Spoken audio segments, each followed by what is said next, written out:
Good morning, everyone. Welcome back for day 2 of our Free of Love non-residential retreat. Everybody have a good evening? So I just wanted to say a couple of quick things, just welcoming you all again, and also, just as yesterday, by the way, are there any folks that weren't here yesterday that have joined us today? Okay, great. Welcome. So you know the drill, most of you who were here yesterday, that our restrooms are in the back. We want to keep this room as a quiet space so that anyone who would like to practice throughout the day when it's not a formal practice time is able to do so. We want to really honor this noble silence intention for the room, and actually as much as possible for the remaining time of the day. I wanted to also mention that several of you, and I'm very grateful for this, have expressed interest in the announcement I made yesterday regarding the U Mindfulness Center, and I'm raring to talk to you. But because we want to really honor the full retreat experience, and we don't want to engage in that way, until we're ready to engage in that way, we're going to save that conversation for after the retreat ends. So if any of you are interested in talking and meeting and discussing, please just stay after 4 o'clock. Sharon is going to be signing books. Books and Books is going to be here, so some of her books will be available, and she'll be signing them. And during that period of time, you're also welcome to chat with us as you'd like. Okay.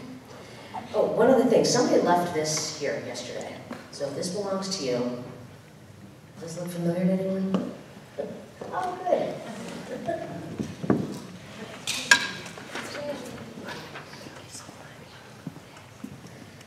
All right, let's see. Was there anything else?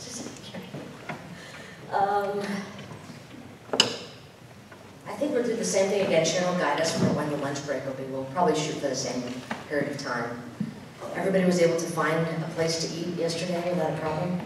Nobody looks overly hungry, so I'm saying yes. All right, then I guess just want to welcome you all and have a wonderful and beneficial day. Thank you.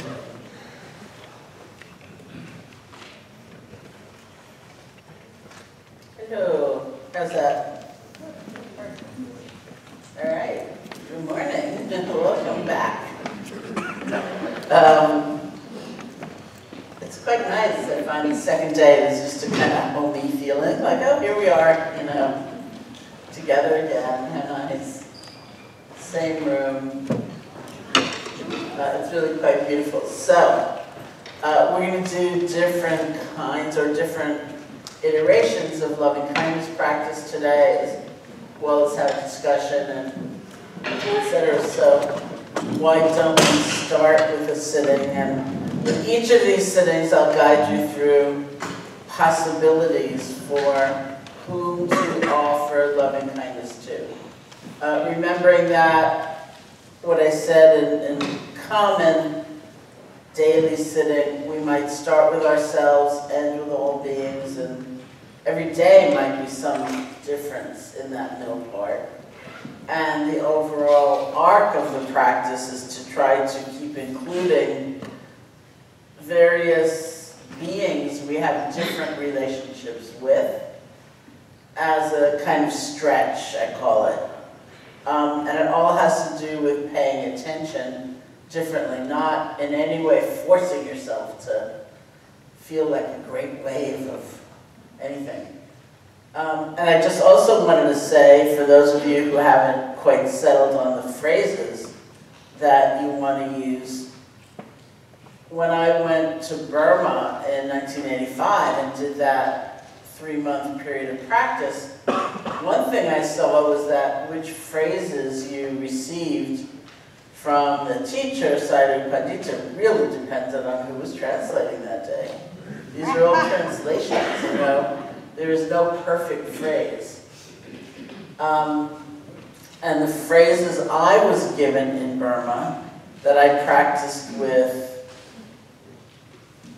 for 3 months were, beginning again with myself, may I be free from danger. May I be free from mental suffering. May I be free from physical suffering. May I have ease of well-being, or may I live with ease. And I found that 3-month period of practice just deeply transforming. And when I came back to the States in '85, I started teaching loving kindness right away, and those were the phrases that I had used. You know, may I, may you, whatever, be free from danger, and so on. So that's what I suggested, and that's what I was teaching. And it was only some months later, this is kind of like a California joke, which I feel free to tell in Florida, that I got to California and I was teaching, and I was just offering those phrases, and we did the first sitting, and I rang the bell, and I looked up, and there was a line of people waiting to complain to me that went way beyond that wall. And everybody was saying, I don't want to repeat a word like danger, danger, danger. I don't want to say over and over again, suffering, suffering, suffering, even though it's free from suffering. But, you know, those phrases had been so skillful for me and had worked so well for me that I never thought of that. And so I did know also that it's not good to struggle, because then you're just sitting there struggling with the phrases and you're not actually doing the practice. So that's why, in general, these days, they're phrased something like, may I be safe, be happy, be healthy, live with ease. But I found through the years there are also some people who feel more in accord with my original phrases, you know, so it's just to give you a sense of some range of possibility. I'll also say that choose good enough phrases. They may not be perfect, it doesn't matter. Because I also found, even right in that first 3-month period, that the phrases will change in meaning, depth, and nuance, and subtlety, and so on. Because, and what does health mean anyway, you know, for example? And my phrases, may I be free from danger, free from mental suffering, free from physical suffering, may I live with ease.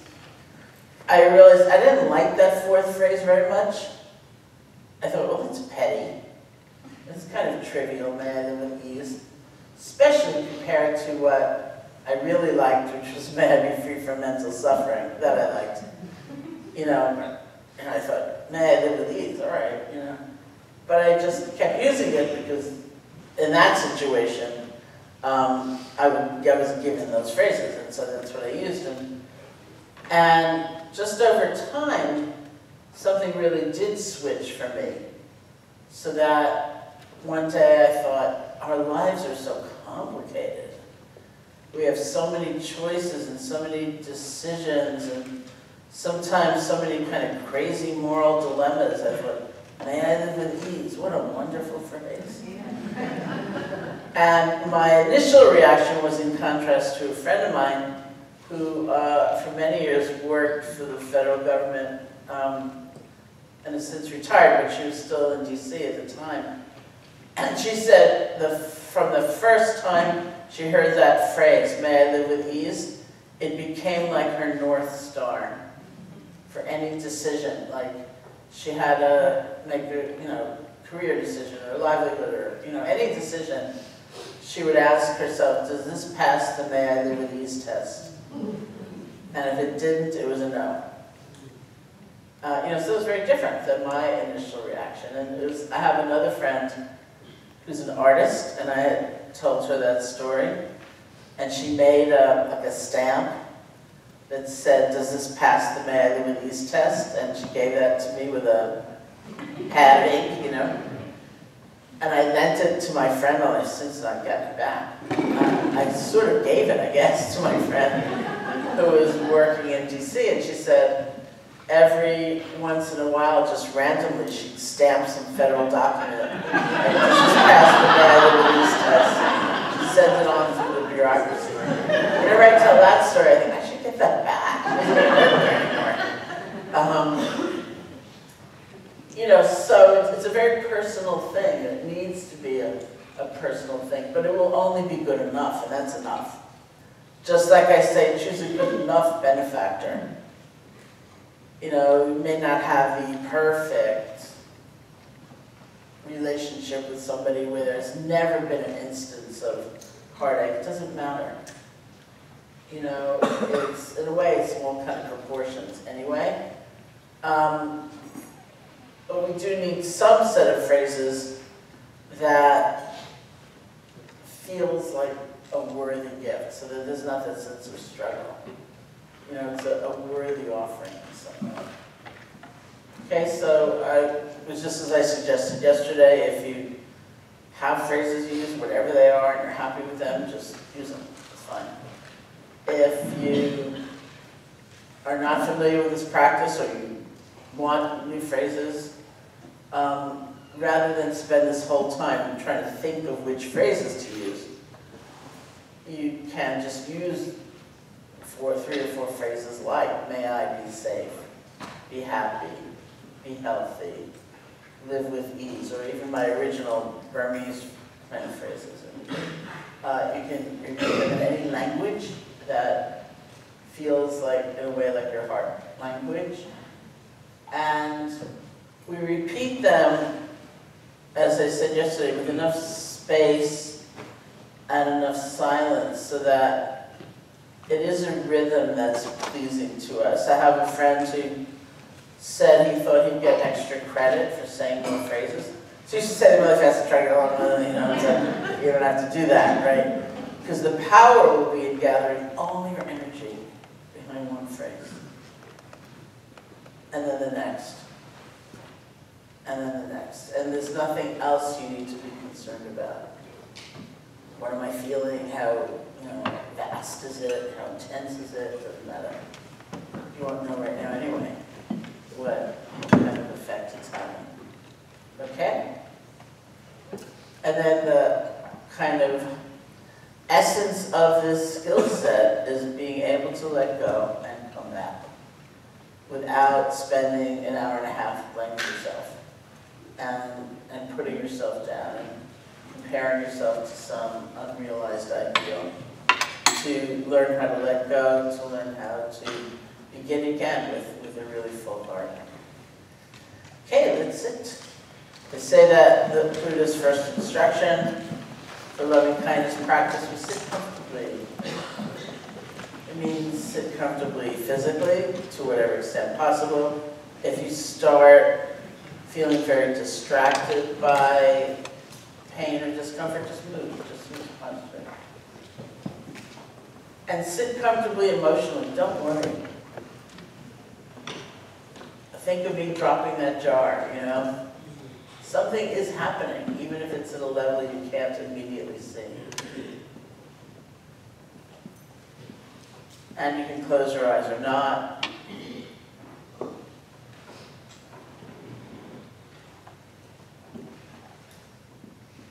Think of those 3 or 4 phrases you would like to use, and begin the offering to yourself.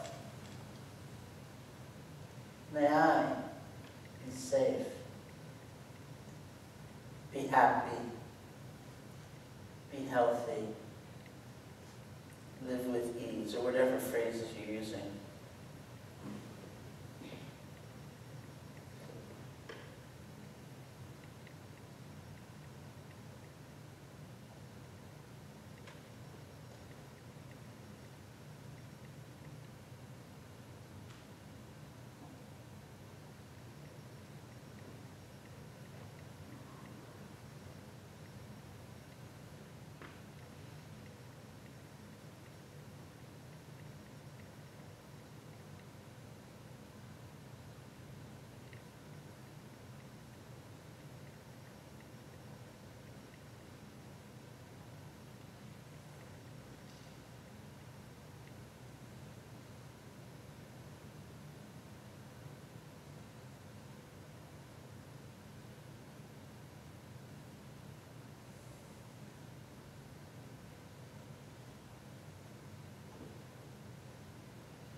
call to mind a friend, we'll start with a friend who's doing pretty well right now.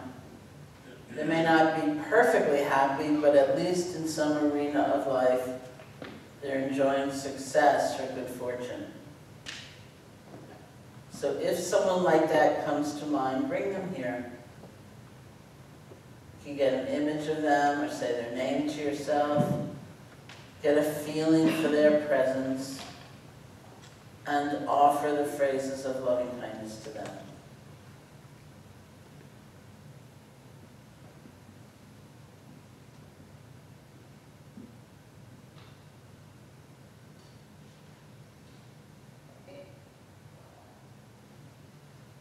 In this way, we give the loving kindness a flavor of sympathetic joy.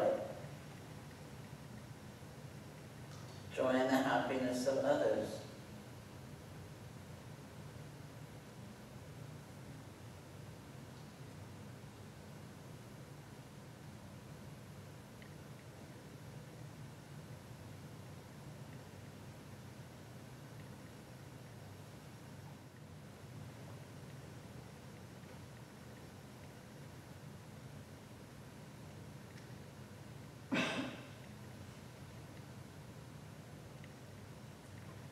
And a friend who's not doing so well right now, who's struggling, who seems to feel alone,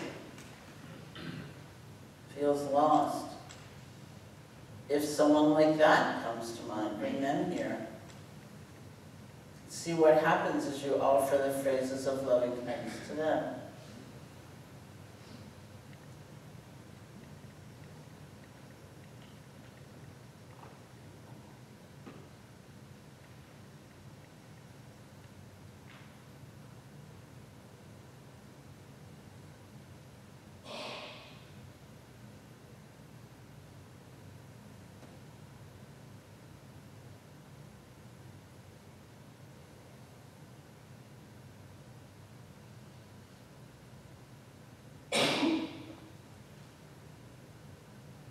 And again, someone here you didn't know before you got here, you may not know their name still, but you just get a feeling for them. And offer the phrases of loving kindness.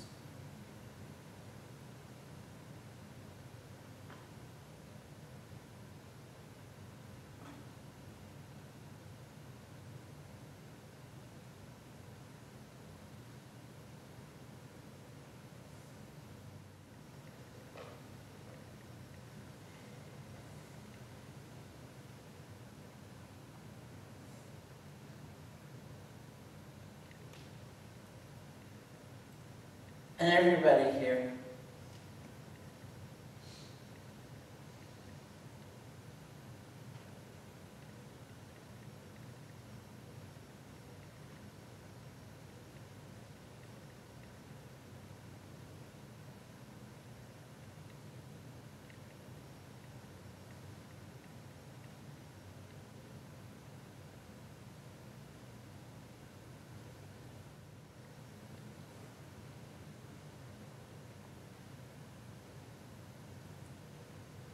And then all beings everywhere, near and far, known and unknown. May all beings be safe, be happy, be healthy, live with ease.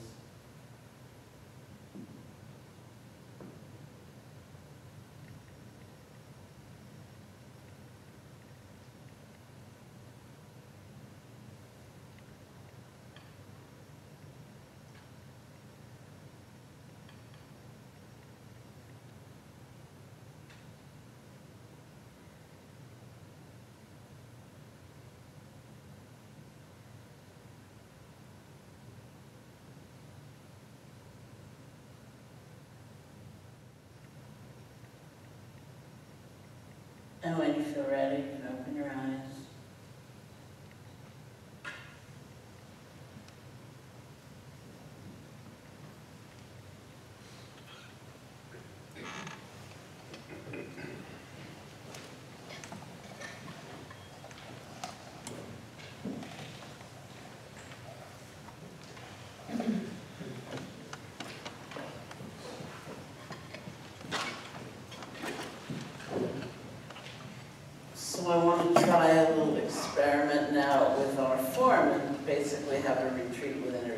So this is this period of practice, and what I'm gonna ask you to, I'm gonna describe how we do walking meditation, doing loving kindness.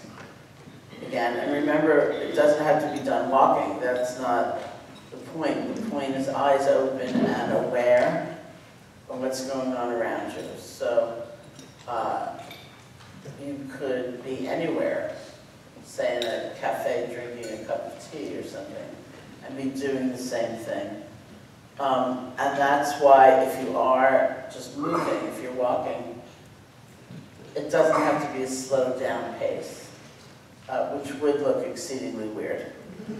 When Amishi introduced the weekend, yesterday, and she quoted Night of the Living Dead. Somebody always brings up Night of the Living Dead, that really slow, mindful walk that people do. And when we moved into the Insight Meditation Society, as I said, I was really young. I was 23, and it's this large brick building. It's got this sloping lawn that goes down to this country road called Pleasant Street. And we were just totally naive. There were people doing walking meditation on the front lawn and slowly lifting their leg and moving it forward and feeling every little exquisite change of sensation. And these cars would stop and people would get out, like, what are they doing up there? And that old novitiate. And it was like, so then we got into the, 25-year plan. We grew these hedges, which was much smarter. So if you're walking, you just walk. You're just moving, or you're sitting somewhere, or you're standing somewhere.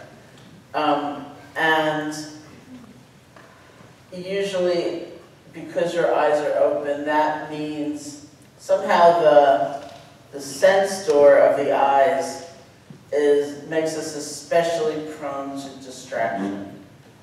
You see a certain tree, and you think, I need a tree like that.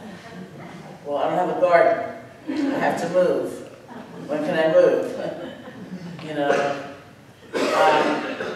There's a beautiful line from this late minister, Howard Thurman, who said, look at the world with quiet eyes.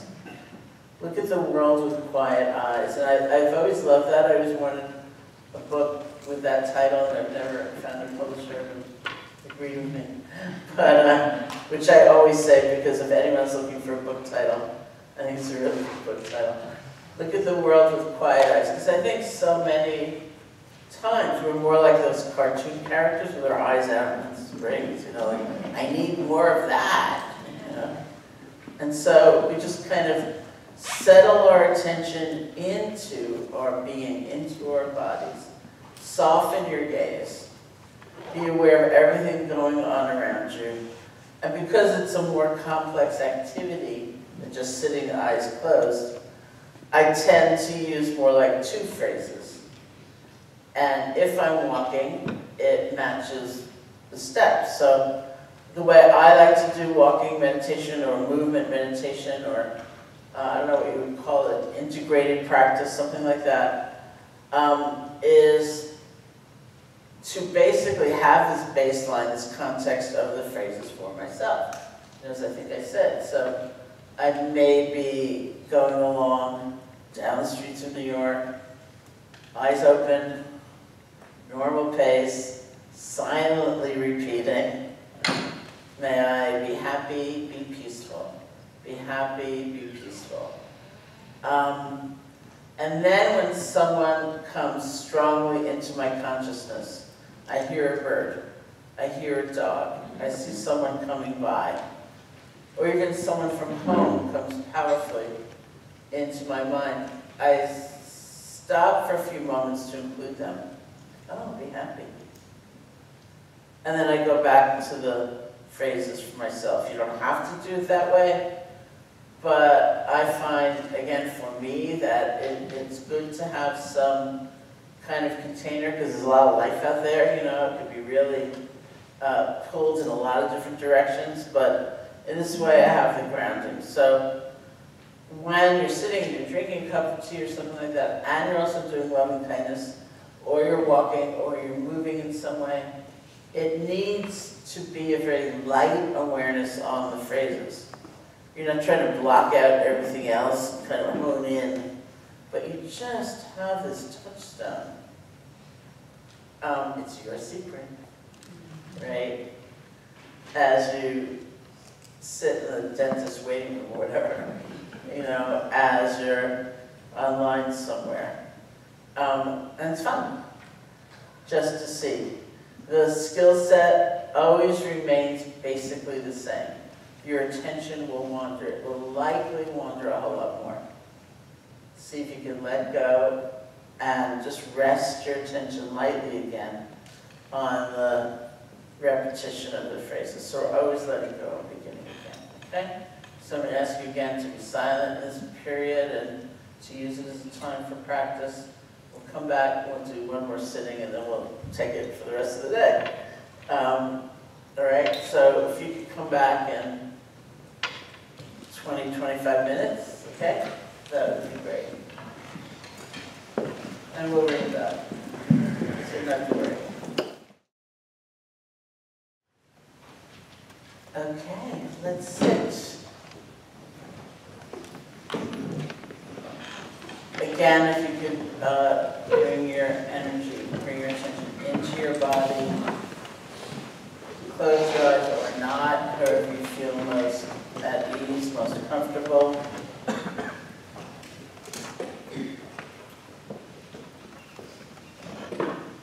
Begin with the phrases for yourself, offering yourself loving kindness.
And if I were to ask you who's the most loving being you have ever met or heard about, who would come to mind?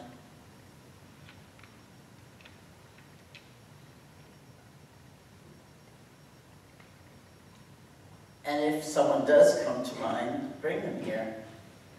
Get a sense of their presence.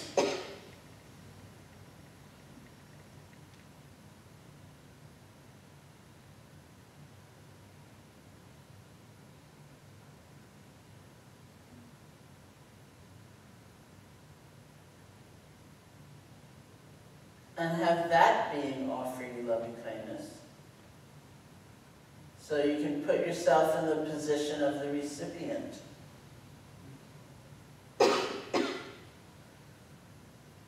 phrases may have to become something like, may you be safe, as this being offers a kind of unconditional love to you.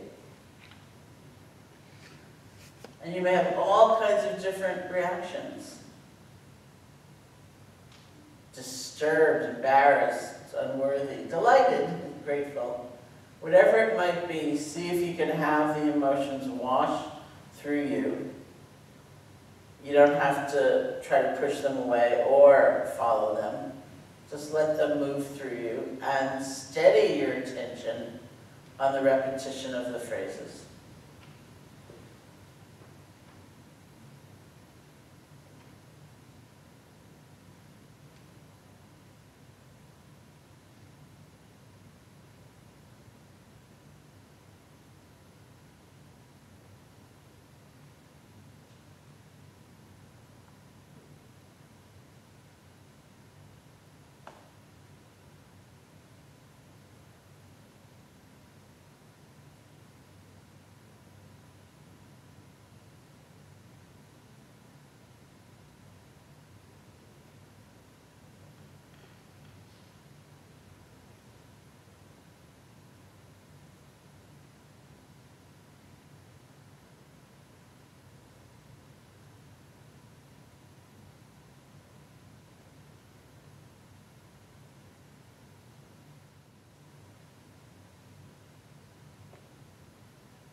And then a friend, the first friend who comes to mind, can offer the phrases of loving kindness to them.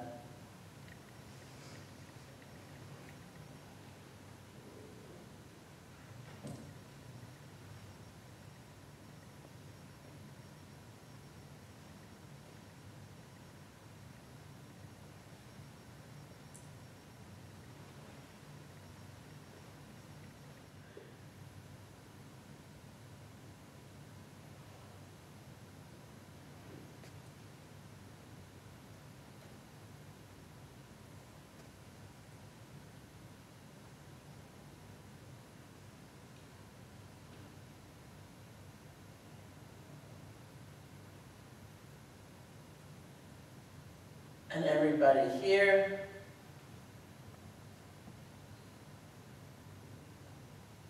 some of whom you may know quite well, some you don't really know at all, and including yourself.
And all beings everywhere.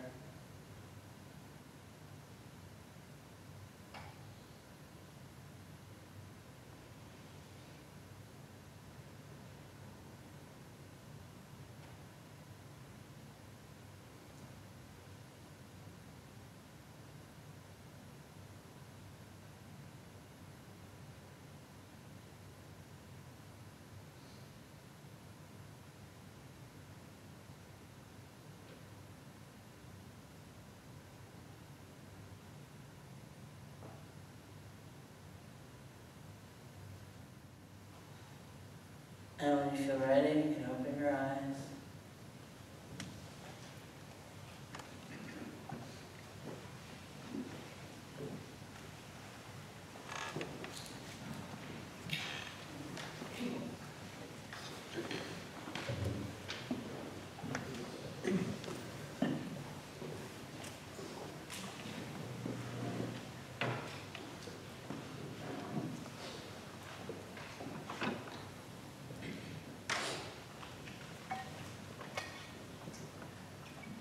See lots of variations, with beginning with yourself and ending with all beings, and all kinds of things can happen.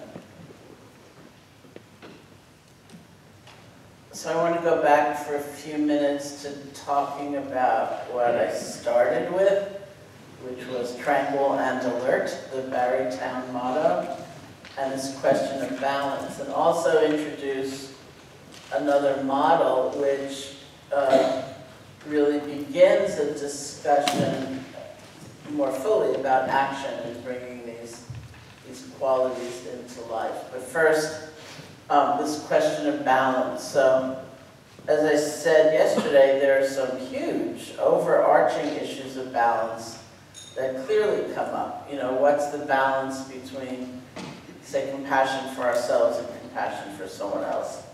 And it's not like we're trying to figure it out. It's just we remember they're both a part of the picture.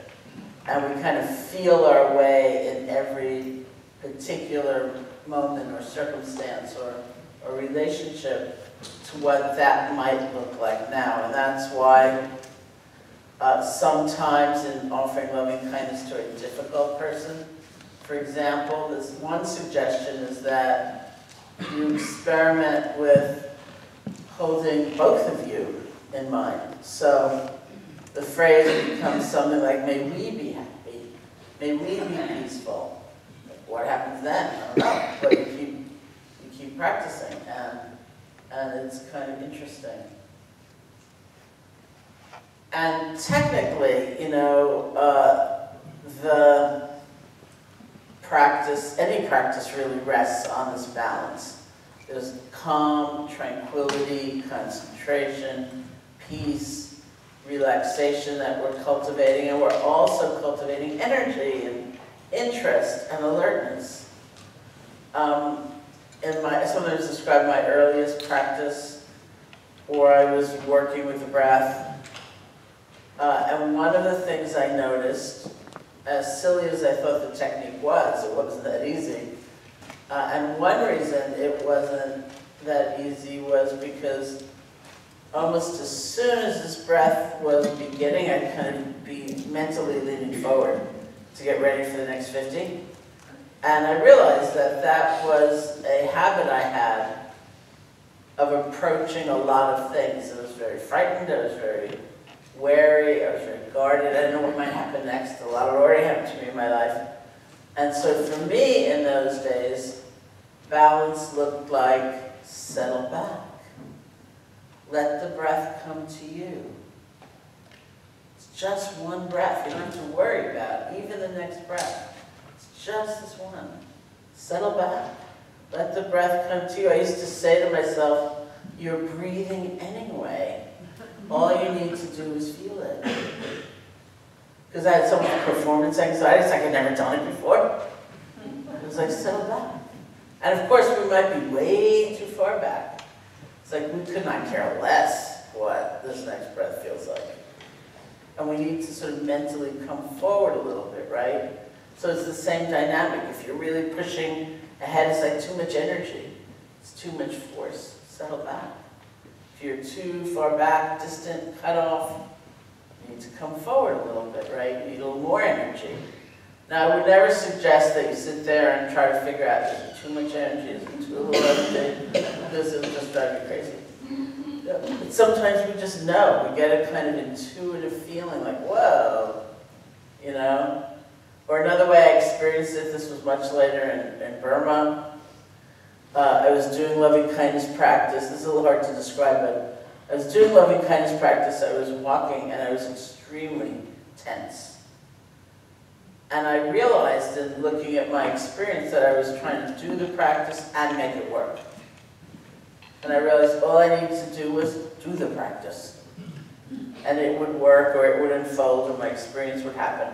It wasn't like this extra thing I had to apply. Like, just relax. Do what you need to do, and no more, right? So, there are many times we're not in balance, and that's okay. Because over time, we come back into balance. Or if it becomes really obvious, not because you're trying to figure it out all the time, but it becomes clear. There's too little energy, there's too much energy, we just adjust. So, and some people have, in addition to just a particular phase or the day or whatever, some people do have kind of personal tendencies. Like I would say, for me, I am so much more likely to get sleepy in practice than restless. Right? And that comes with a greater ability to kind of get calmer these days, you know, get calmer and more tranquil than to have enough energy. It wasn't always that way, but I'd say that's how it is now. So what happens is, and these phases always happen, and if it becomes obvious, you just adjust. So if there's more calm or tranquility in your practice than energy, or if you're really sleepy anyway, because you've been not sleeping enough and you've been doing too much or whatever,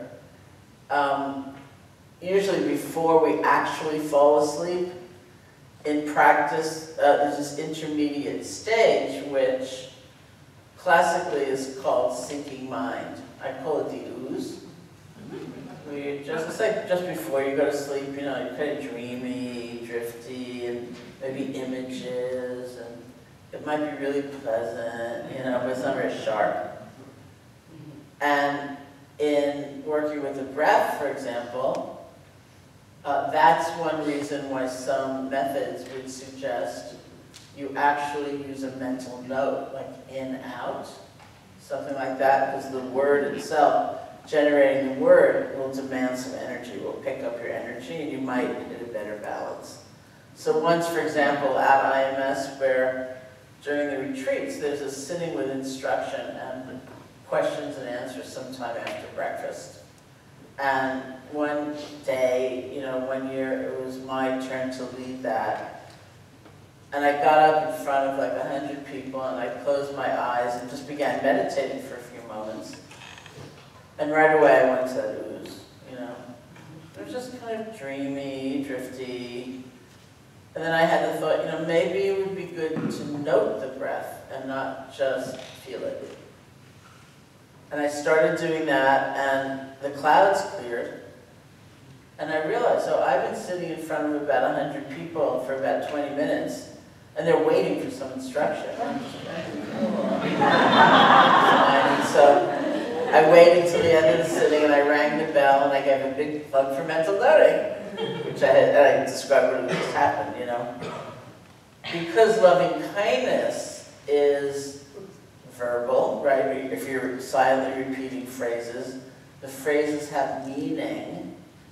It tends to be a practice where if you go into that zony, dreamy, drifty thing, you notice it more quickly.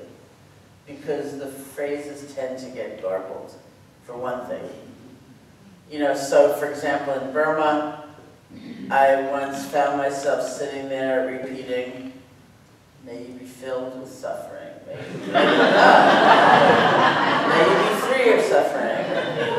My favorite example of that still is a friend of mine who's Swiss, who came to IMS to practice, and because he's Swiss, English is literally his fourth language. And his phrases, he said, were something like, "May I be healthy and well. May I live with ease."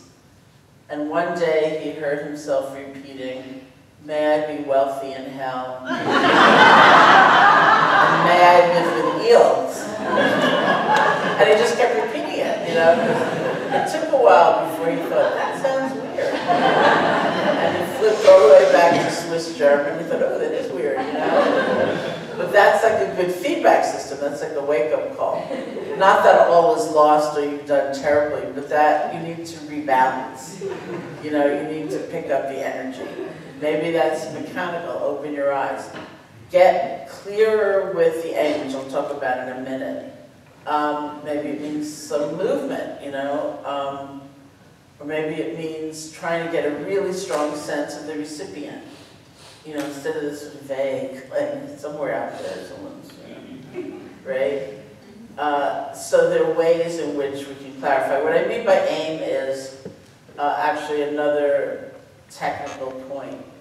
And they use this example in a place like Burma all the time. Let's say, imagine you have a piece of food on a plate, like a piece of broccoli, and in your hand you're holding a fork with the rather obvious goal of connecting just deeply enough with the fork and a piece of broccoli so you can lift it and eat it. So to do that, they say we need two things primarily. One is called right aim. You have to aim the fork right at the piece of broccoli. If you take the fork and you wave it around in the air, you're not going to have a lot of lunch. It's like... And then the other thing we need is a careful and sensitive modulation of energy. There's too little energy, the fork just hangs in your hand. There's too much, you take that fork and you back it to the broccoli, and everything goes flying. So right there is like the technical side of this kind of practice. You have an object of the present moment, the feel, the sensations of the breath or the phrase.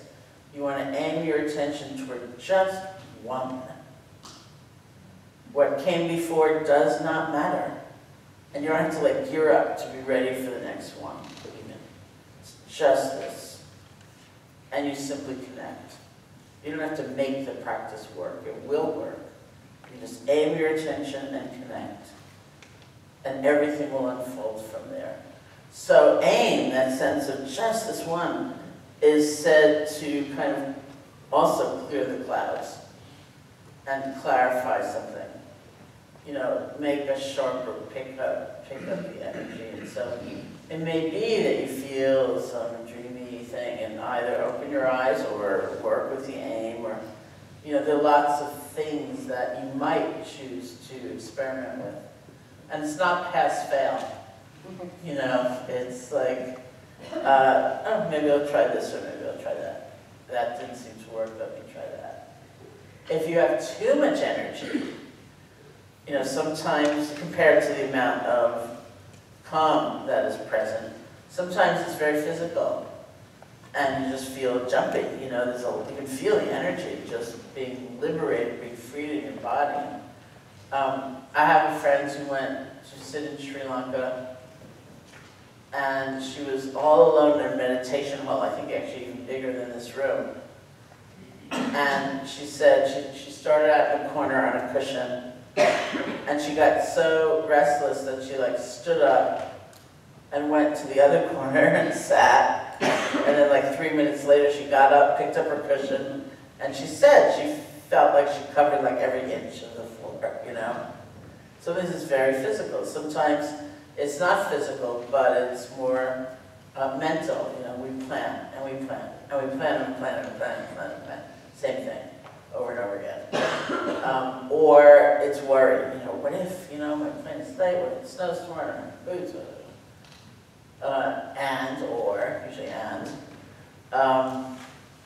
there's guilt about something. You know, instead of sort of resolving some issue within ourselves, like, that's the person I was then, I've learned so much since then, or I would try so hard to be different. We stop. We just have to go over and over and over and over. So there are lots of different ways we might experience that kind of imbalance. And so here too, we play with just trying to bring things into balance. One way is just kind of soothing yourself. You know, that might be, in loving kindness, a really good time for loving kindness for yourself.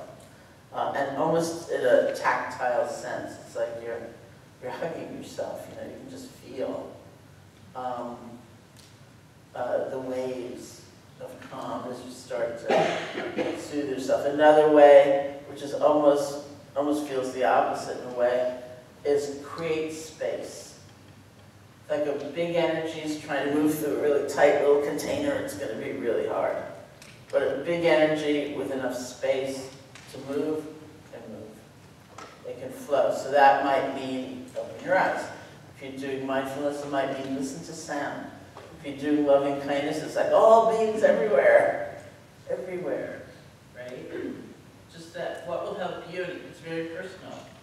Sometimes people go out and look at the sky or something. You know, there's just some sense of what they need to do. Yeah.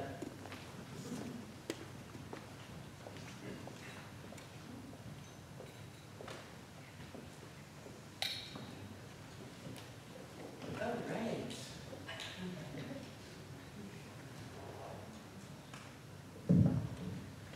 Okay. Thank you. Now I feel like, I don't know, Frank Sinatra or something. I'm that old.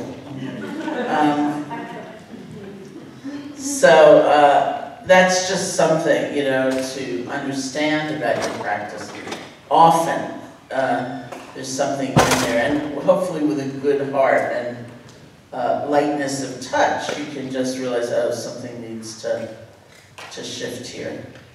So I want to just go into that model, which, along with the description of those four qualities, loving kindness, compassion, sympathetic joy, and equanimity, forms an understanding of how we begin to try to bring these qualities into action into daily life, and we'll go into that much more this afternoon as well.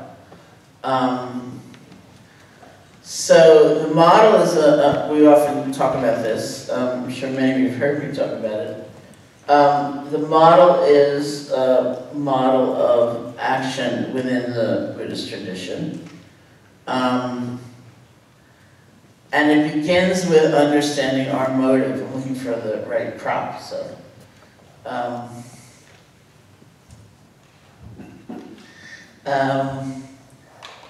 When we do something, when we say something, when we restrain ourselves from doing or saying something, which is also a kind of action, it begins with a motive. It begins with some intention in the mind. And this is something that we use mindfulness to begin to see. And it's said that only we can see our intention. We can see other people's actions. And we can maybe have a pretty good guess, perhaps, of what their intention might be, but really we can only see our own. And within that framework, the intention or motivation behind an action is considered to be a really essential and powerful component of the action. And that's not so really in the West, where we tend to mock that more, like, you know, the road to hell is paved with good intentions, and what do you mean you had a good intention, you completely screwed up, you know? But in, say, Buddhist psychology, the intention, the motivation is an incredibly powerful and important thing to understand and to see where you're coming from. It's very impactful. So, for example, hey, if I were to pick this up, which is something really special to drink, somebody really kindly made me, and thank you. Okay, and offered it to you. All anybody sees is my hand moving down, picking up an object, and moving it forward, right? But the question is, why? Like, what's happening in my heart? What's happening within me that had my hand go down and pick up an object and move it forward? Maybe I like you and I want you to have it. Maybe I see you have that really attractive looking cup and I think, well, maybe I'll give you this and you'll give me that. Or maybe I'm in front of a room full of people and I want everyone to think I'm very generous. Plus there's a camera in the back, you know, so I give you this. Or maybe I don't like you and I think, you'll probably fly out of your skin with this much caffeine. So, you know, but it's the same smile, you know, it's the same gesture, it looks exactly the same on the surface, and it's coming from a completely different place. So knowing our motives, seeing where we're coming from, is a very crucial part of mindfulness practice. It's very subtle, so it's not usually where we start, but at some point, that becomes really important. And so we use mindfulness to be aware of our motive, to come from the best place we can. It's also said that if you cultivate qualities like loving kindness and compassion and sympathetic joy, the arena of the psyche that they affect most powerfully is that realm of motivation. It's not going to determine what we'll do, but it'll transform why we tend to do things, why we respond, why we say whatever we say, right? So it's like, for example, if you have largely been coming from a place of fear in what you do and what you say, and you do a practice like loving kindness, you will find that you are coming more and more from a place of connection. And it's not because you're giving yourself a lecture or you're trying to show off. You know, it's not that you get approached by this person to have a conversation and you think, you know, I spent 2 days, my precious, precious weekend at this workshop called Real Love, you know. What if anyone like knew how impatient I was with this person, I better act like. It's not like that. It's, enough shifts inside of us, like our worldview shifts, our sense of who counts shifts, our sense of inclusion shifts, the way we pay attention shifts. And so, quite naturally, that whole motivational field shifts. So fear isn't guiding us so much as connection is guiding us. Right? So that's the realm, that's the arena that those practices are most transforming. So you want to change? All right, you gotta wait for training. Yeah. Hello. Better, worse, same? Thank you. So the second aspect of an action is the skillfulness or the unskillfulness of the execution of the action. So this is different than the motivation, right? This is, it's like discernment, feeling where we're at. It's always context-driven or connected. It's our best guess of what might be the most skillful way to do something or say something in a particular context, in a particular moment in time, in a particular relationship. So it demands a kind of broader mindfulness. And certainly we make mistakes, but we can also learn from those mistakes. And we can learn different skills. So for example, I might decide I want to give one of you this drink. And I might stop and think, I've only got one. Maybe I should do this privately. Maybe that would be the best way to approach this giving. Or maybe I should turn the camera off. Or this is the example I used yesterday. If you're supervising someone at work, maybe it's not that skillful to say you're an idiot, Maybe it's more skillful to be specific, as they say. When you didn't turn in the memo and it was 6 weeks late and 3 people, that is more skillful because it gives the other person the information they may need in order to make a change, should they want to, or grow to. There's a whole range of skills of communication, like, and there, some of them are so awfully cliched, but I don't know who is it that said cliches are cliches because they're true, something like that.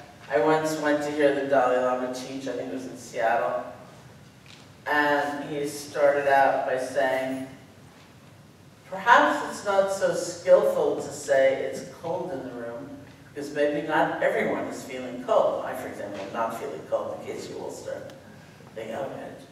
Perhaps not everyone is feeling cold.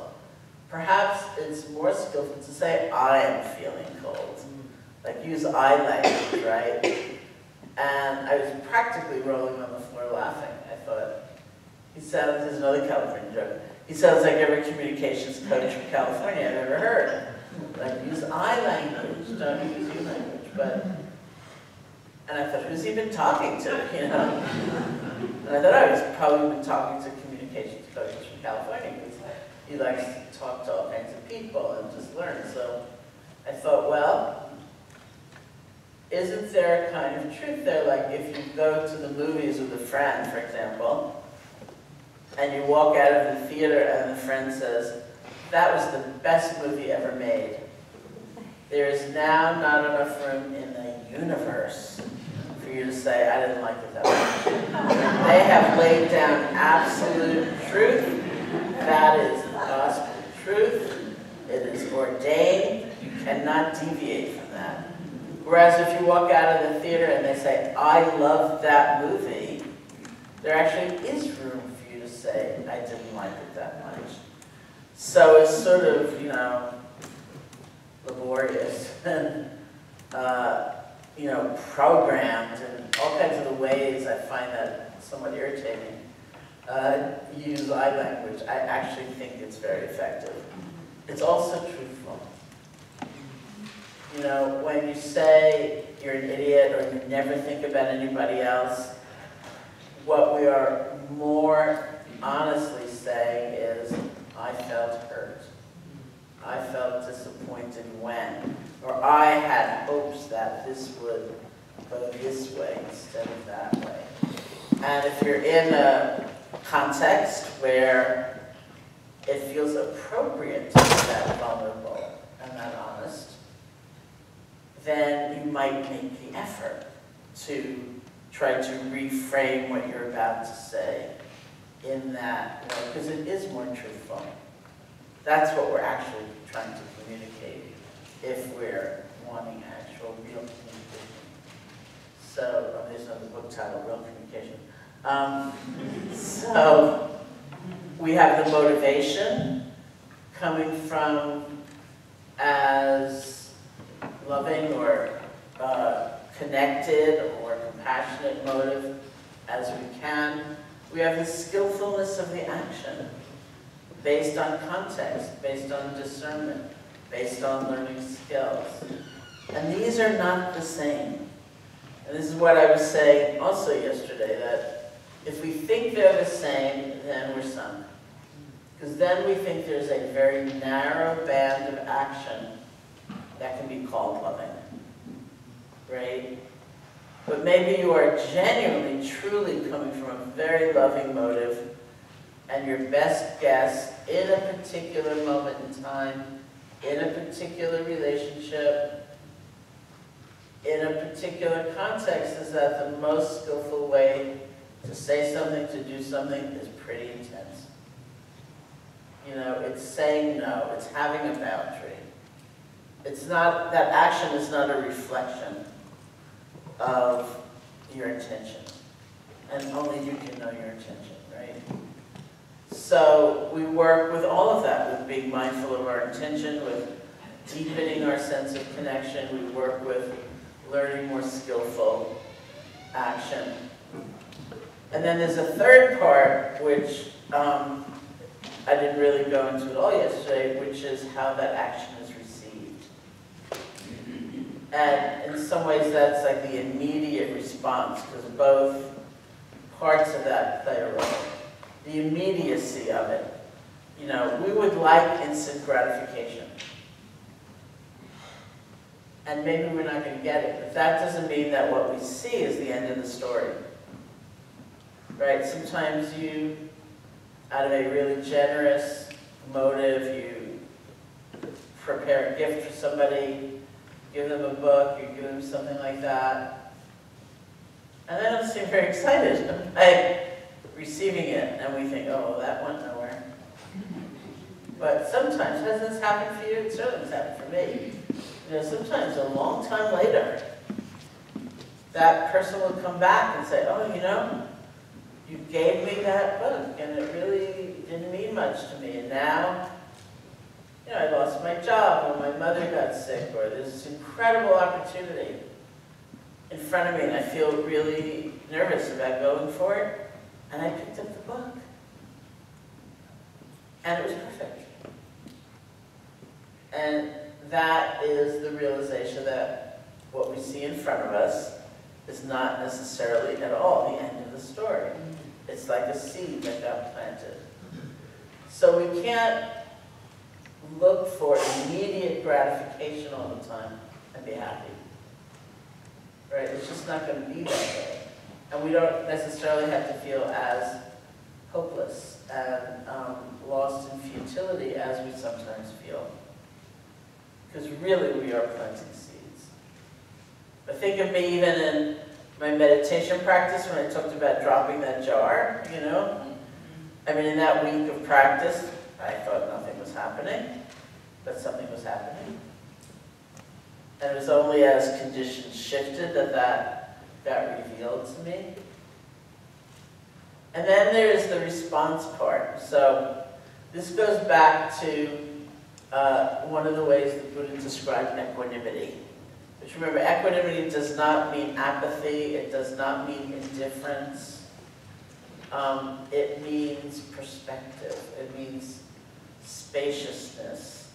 It means recognition of how things are and the kind of peace that actually comes from that recognition. Having that spaciousness and peace infuse our compassion and lead to a different kind of action because of that. So when the Buddha described it, equanimity comes from wisdom. It comes from seeing the nature of things. That's like the voice that reminds us, I will do everything I can to try to ease your pain, and I'm not in control of your mind. Would that I were, but I'm not. I'm not in control of this universe. I can't make something happen faster than it's actually happening. I can't insist that you follow my directives, you know, when someone's past the age of whatever, you know. It's not up to me.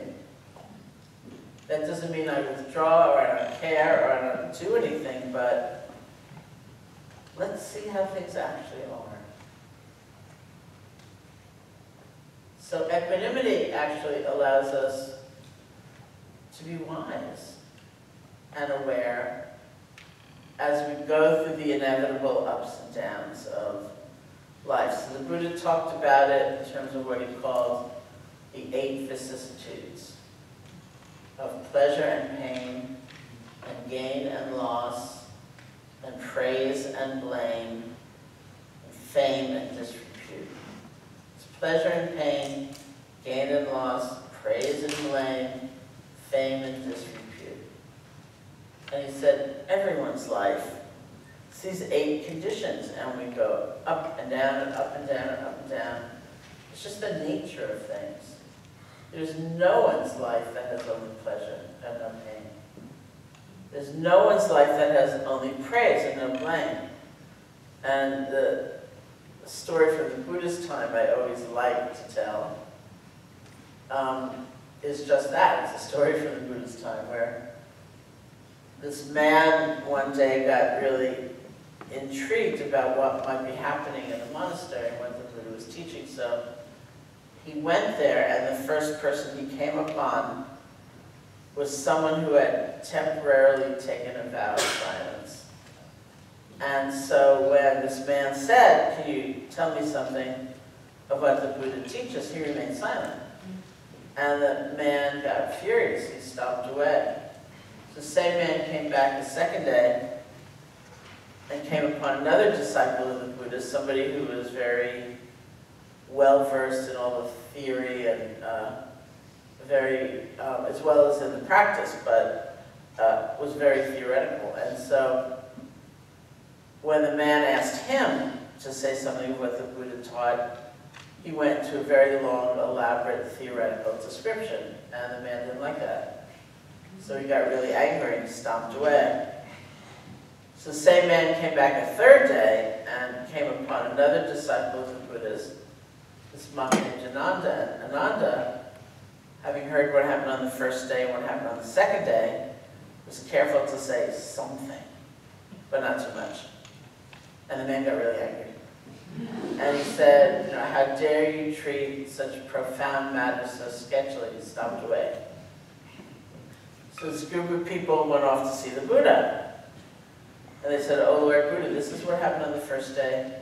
This is what happened on the second day. This is what happened on the third day. What do you have to say? And the Buddha said, there's always blame in this world. If you say nothing, some people will blame you. If you say a lot, some people will blame you. If you say just a little bit, some people will blame you. There's always blame in this world. And that doesn't mean we don't care. Of course we care. We're human beings. We give someone a gift, we would like to be thanked. We create something, we would like people to say that was meaningful. You know, that really helped me. Or I really enjoyed that. But we cannot control it. And that's just the truth of life. So it's not that we don't know the difference. I mean, of course we know the difference. But how much does that difference define who we are and what we're willing to try? And the kind of boundaries of our creativity and our effort. Could be a lot. And that would be a shame. So I often go back and following the Buddha story, I talk about when my first book came out, Loving Kindness, in 1995. And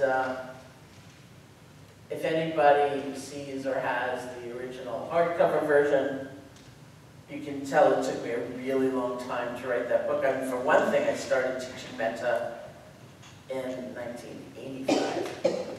And it's a book about that practice, so you can tell it took me a long time. And I never really thought I could do it because I didn't have a computer. But, I didn't think I could do it. It was like so kind of unattainable goal for me, I thought, but I really wanted to. And so finally, I did it, and the book was done. And you can tell from looking at the back of the blurbs, because either Stephen Levine or Jack Kornfield said, in this long-awaited first book. And the other one, whoever didn't say that, said, we've waited a long time for this book. And then another friend wrote, originally she wrote something like, Sharon Salzberg has finally given us. And I made the publisher take out the finally. I said, that's too much. But it took me a really long time to write that book. And I was so amazed, like, wow, what a moment. I did it. And I went to California soon after, which seems to figure largely in my day here with you. I went to California soon after it came out, and I was having lunch with somebody, and she said to me, oh, Sharon, you wrote that book in such a way, it's like sitting down and having a conversation with you. It's just like being with you. And I was ecstatic. I thought, wow, it's probably not a nicer thing you can say to a writer. I was so excited that that night I was having dinner with a whole other group of people, and I brought up the comment. And someone at the dinner table said, well, that's not true. She said, I'm reading the book. It doesn't sound anything like you. It's nothing like being with you. And I thought, okay, you can be ecstatic at lunch and depressed at dinner. Or you could remind yourself, it's one book.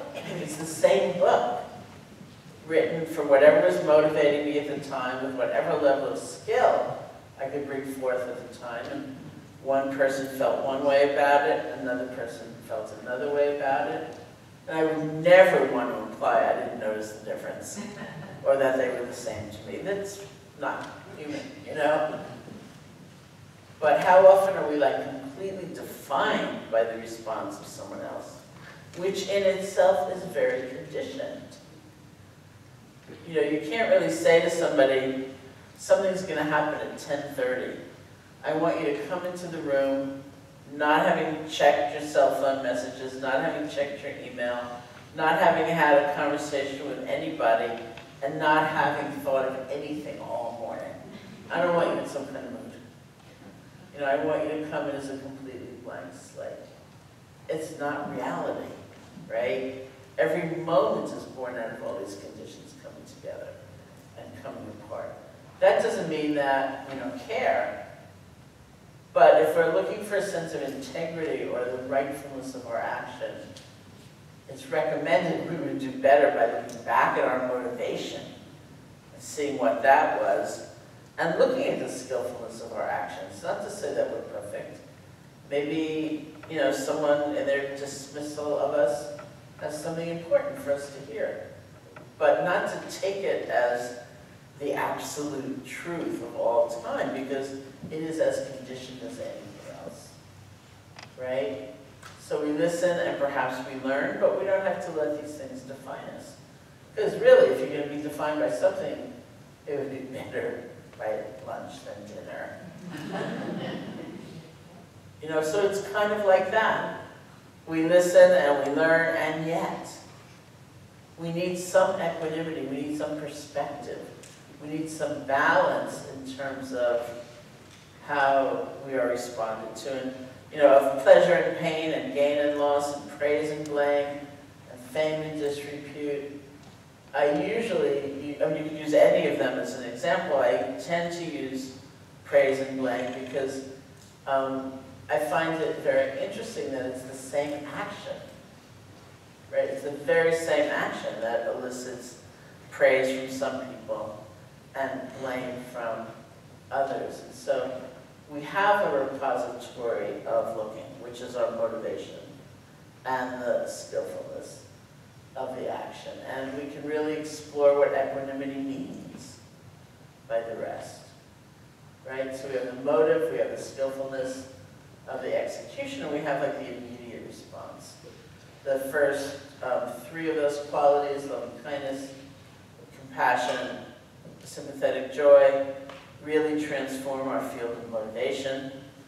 We need mindfulness to even see what our motive is. We need mindfulness in a bigger context to see and evaluate the skillfulness of our action. And then with the immediate response, we can use usually a good dose of equanimity, just to hold things in perspective.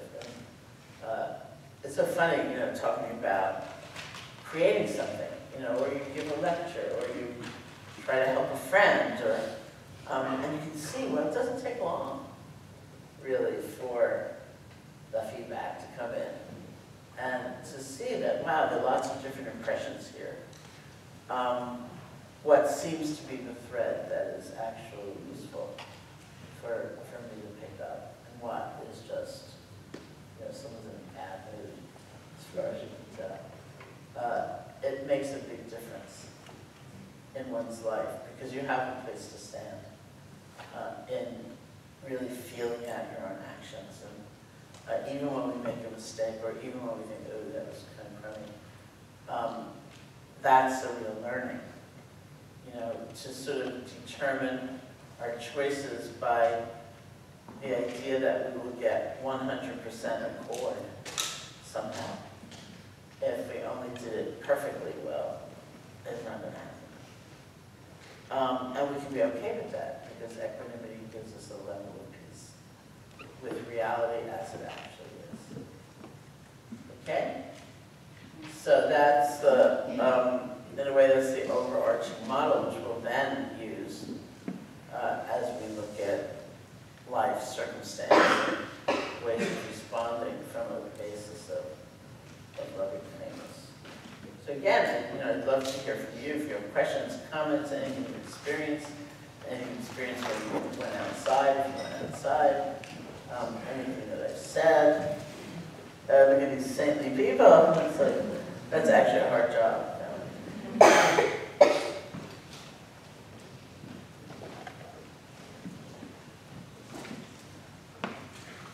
Hi, I'm over here to your left. Hey! So I sometimes struggle with the motivation part, because typically, so I've had some scenarios where the motivation could be two different things, and one is loving, and one feels less loving, but it's the same action. I know that sounds kind of ambiguous, but where it might be, I'm struggling with figuring out, am I trying to be helpful, or am I trying to be controlling? Or am I trying to, again, reach out, or am I being nosy? Or reach out to be friendly, or being nosy, right? So there's times where I think I'm coming from a good place, but then my intentions are questioned, and then sometimes I just question myself. But how do you handle those situations where maybe it's two intent, maybe it's two motivations, and they're contradict each other in a way? Yeah, and I think a lot of actions are born out of mixed motives, and we just see that. And we see if we can highlight the what feels like the better motive, because actions also don't disappear. You might be having a conversation with somebody, and you feel, or you recognize, because it's all based on our own mindfulness, you recognize that there's a lot going on within you that's prompting you to open the door to a certain conversation. And once that conversation starts, though, that person asks you a question, which involves a choice. Like you, at that moment, have a choice of maybe saying something that's really nasty about somebody else. It's true, but it's nasty. That's another moment, where you get the chance to see, well, what would actually be served by having this person know this about that person? You know, would anybody be any happier? And you kind of realize that, oh, it seems that what's motivating me at this point is that sense of power, like I know something you don't know. You know, so maybe it's somewhere down the road of the experience that it gets clearer, you know, where you're coming from. Because this stuff is subtle. That's why we don't start there right away, you know. And sometimes you see there's enough of a mixed motive that you refrain for now, until you can clarify that. And if your motive is questioned by someone else, all you can do is look back. Or, you know, it may be that it just didn't go over well. And that's maybe a question of skillfulness, or maybe not. You know, maybe it's just a hard thing to say, a hard thing to hear. But we're continually looking, and it needs to be looking without a lot of self-judgment. You know, because we're all growing and changing, and we do blow it, and that's a time for compassion for ourselves, because that would be the approach that would be most onward leading in that way. Yeah, so just keep, you know, paying attention.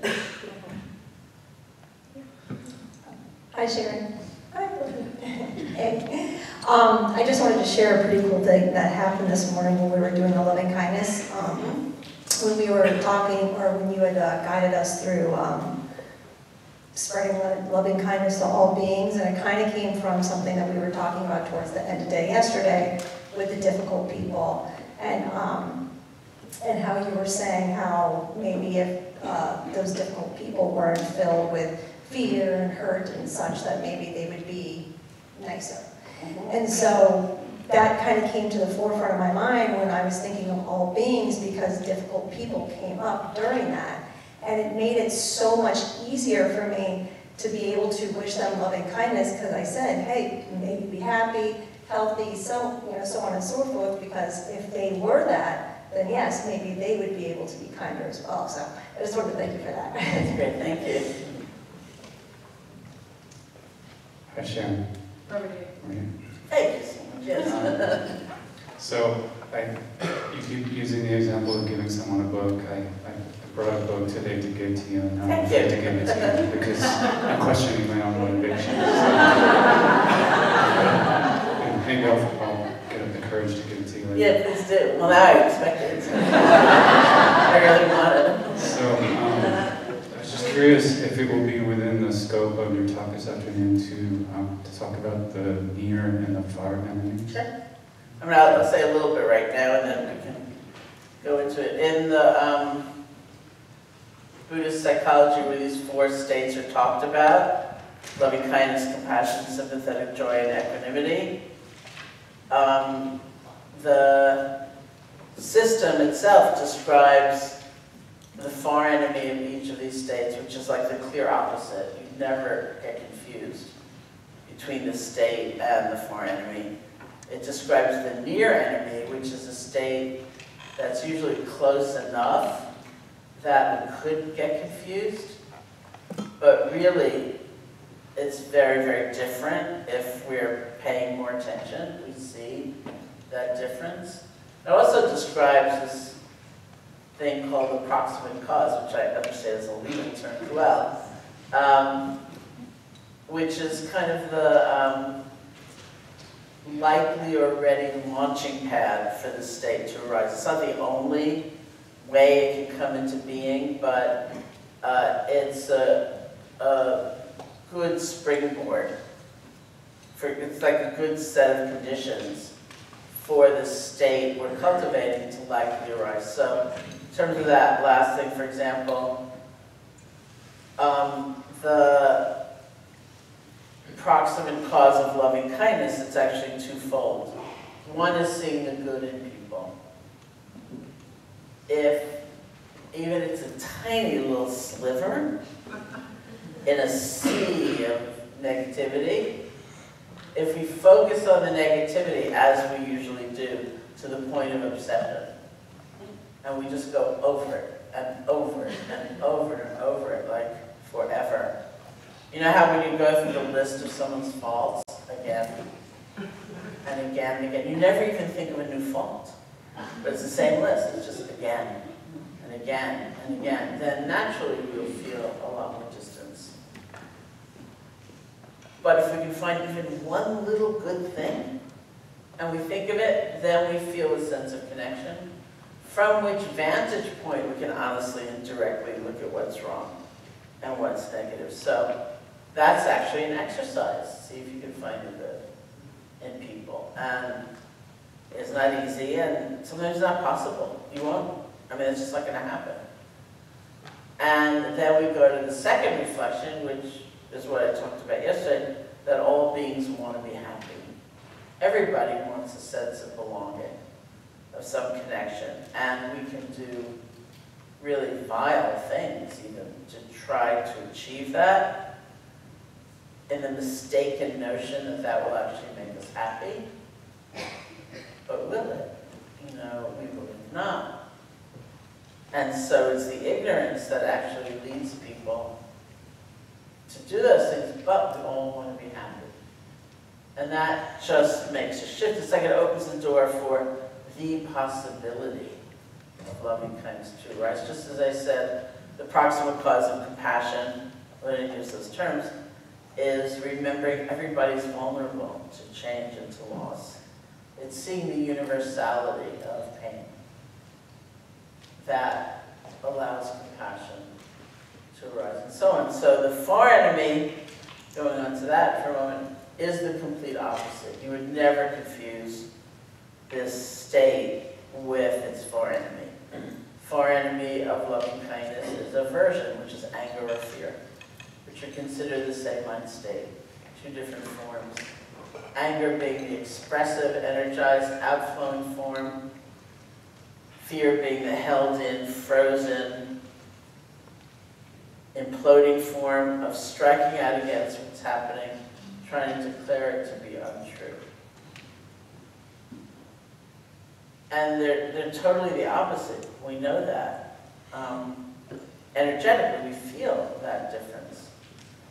Whereas the near enemy of loving kindness is called attachment, which is a little complicated now because of attachment theory in Western psychology. And this doesn't mean attachment in a nice sense, you know, of bonding and security and all that. It means, basically it means trying to be in control. You know, we are attached to a certain outcome, maybe fiercely so. And, well, you know what it's like when you go to a meeting and someone is really attached to a particular resolution to a problem, and maybe 50 other possibilities are brought up and they're not even listened to, right? Because someone is fixed on it being just this one way, or we are determined that this other person won't change, or that somehow I'm going to be 35 again, you know. Well, I guess if you believe in rebirth, someday I will be 35 again, but it's way down the road. You know, so we get fixed and we cling, and it doesn't work, which is why it's a source of suffering. It's not that this state is bad or wrong, or, you know, we need to judge ourselves for it, but we can see how it operates, you know.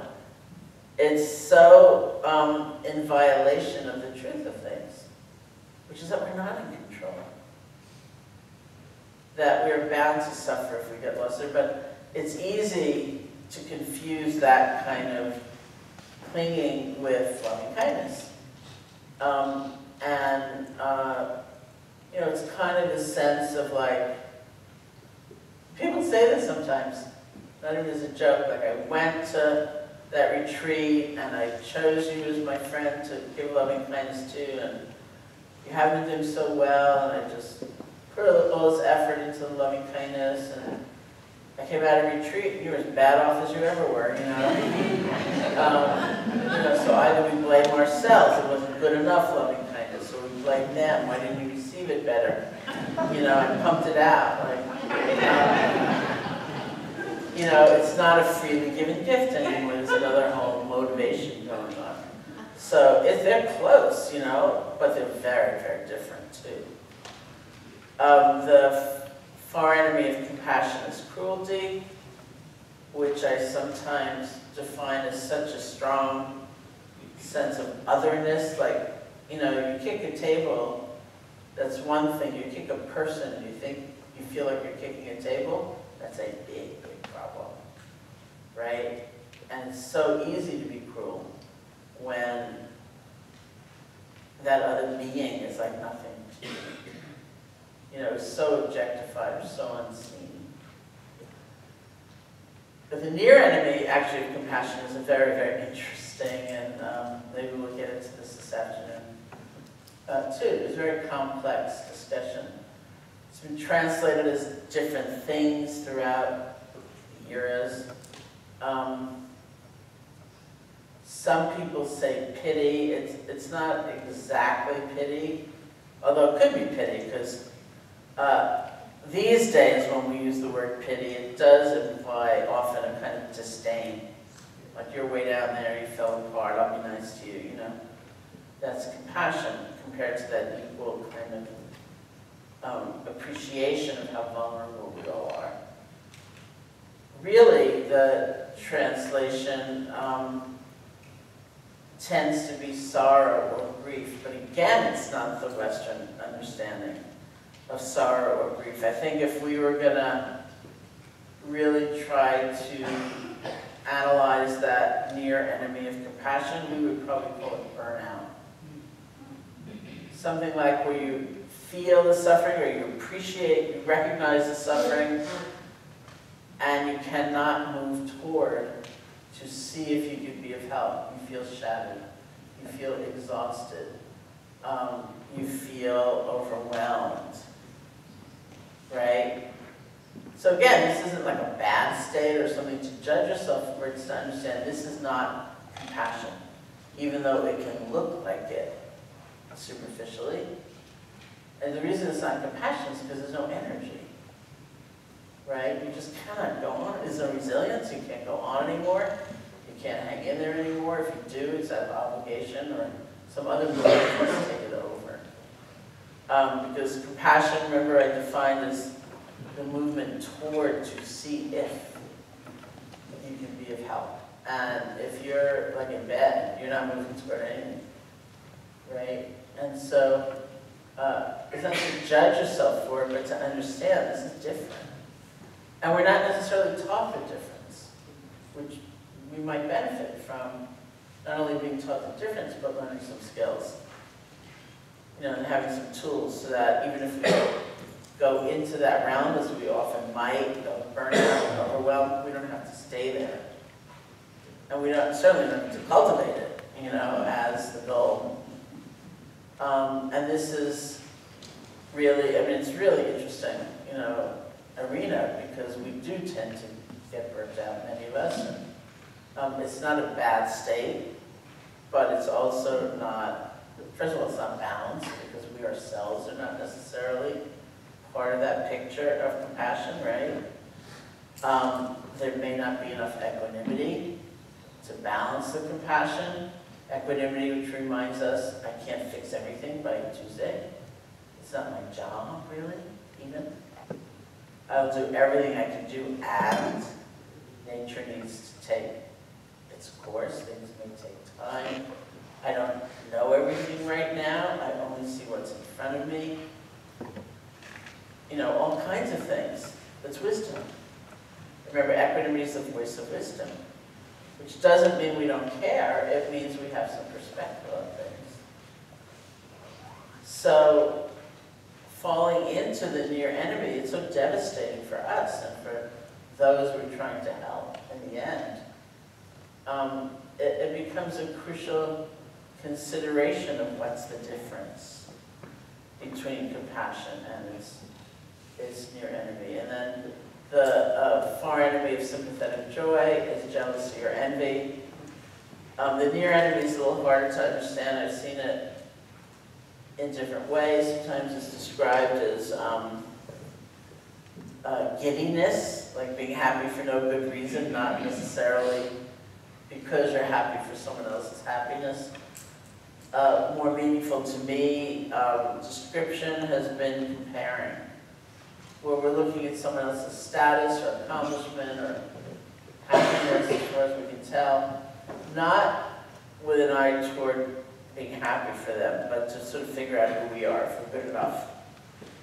And again, in the Buddhist psychology, that tendency to compare is considered unskillful, which means painful, leading to more and more suffering. That tendency to compare is considered unskillful, whatever conclusion you find in the comparison. It's like you can look at somebody and think, well, I'm better than they are, or I'm worse than they are, which is not humility, it's just comparing. And you can even decide we're equal, but it's a very act of comparing, because it's endless, and it's restless, and it's uncertain. It's like we joke sometimes in the context of intensive silent retreats, where you're not talking, right? And you're not necessarily in the same group asking questions as others sitting right around you. But you really want to figure out if you're a better meditator than they are or not. You know, so the only thing you have are externals, which are usually meaningless. Like, did they change posture in the middle of that sitting? That's what you use. So then you think about the person behind you and the person in front of you and the person on each side, and you think, oh, well, you know, the person to the left, they're like, they moved in the middle of that sitting. They're not nearly as good a meditator as I am, which is meaningless. But anyway, it's what we use. So then you think, well, you know, they were here during the last sitting. I got up before them to go do the movement session, and I came back, they were here. What if they sat all the way through the last sitting, all the way through the movement, and they're only having to move now, halfway through the second sitting? They're much better than I am. You know, you kind of go through positioning yourself relative to everyone sitting around you.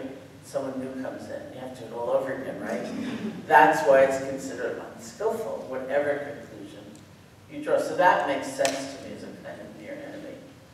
The far enemy of equanimity is reactivity. It's attachment or aversion, holding on, pushing away. And the near enemy is indifference. So equanimity is not indifference.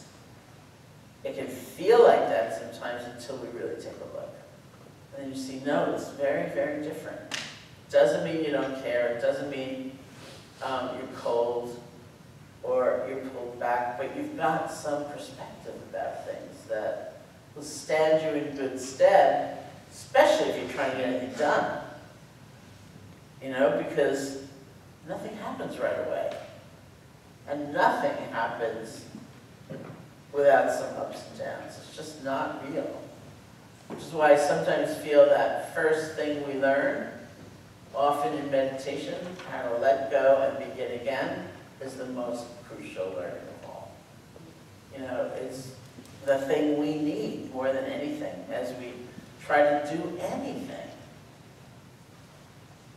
Because nothing just happens, you know? We go up, we go down, it feels good, it doesn't feel that good. That's just the nature of things. Okay, yeah.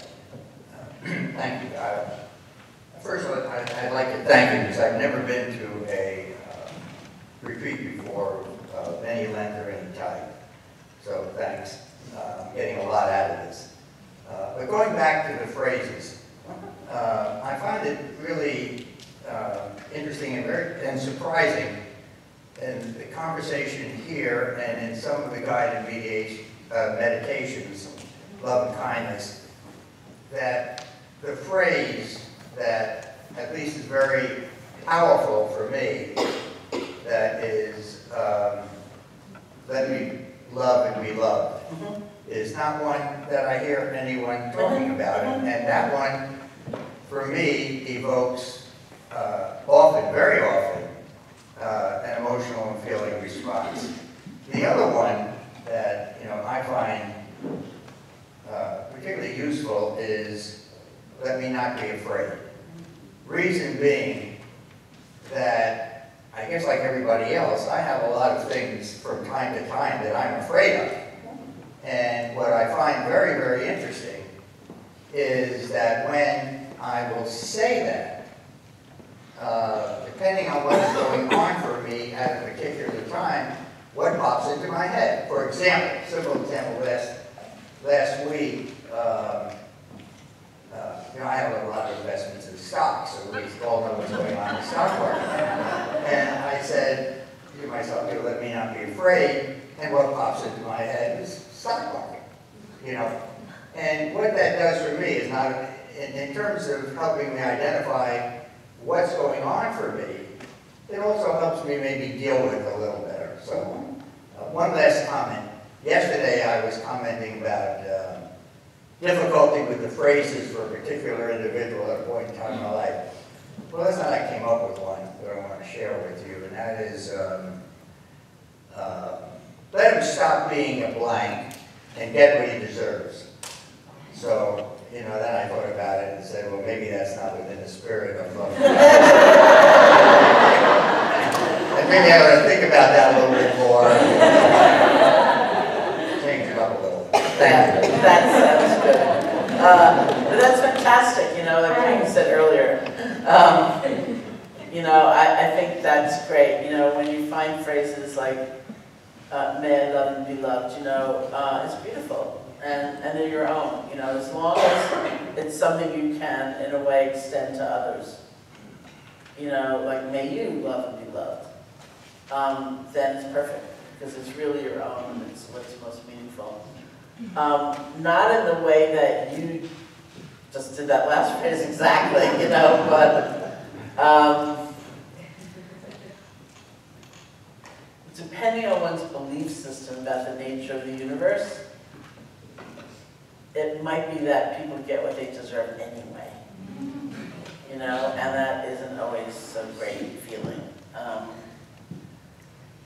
If you believe the universe works in that way, you don't have to define yourself as an agent of revenge, right? It's just an unfolding. So it's not exactly like that, which is not perhaps as generous as we would like to be, But there's some sense of, it's more like equanimity than loving kindness. It's like,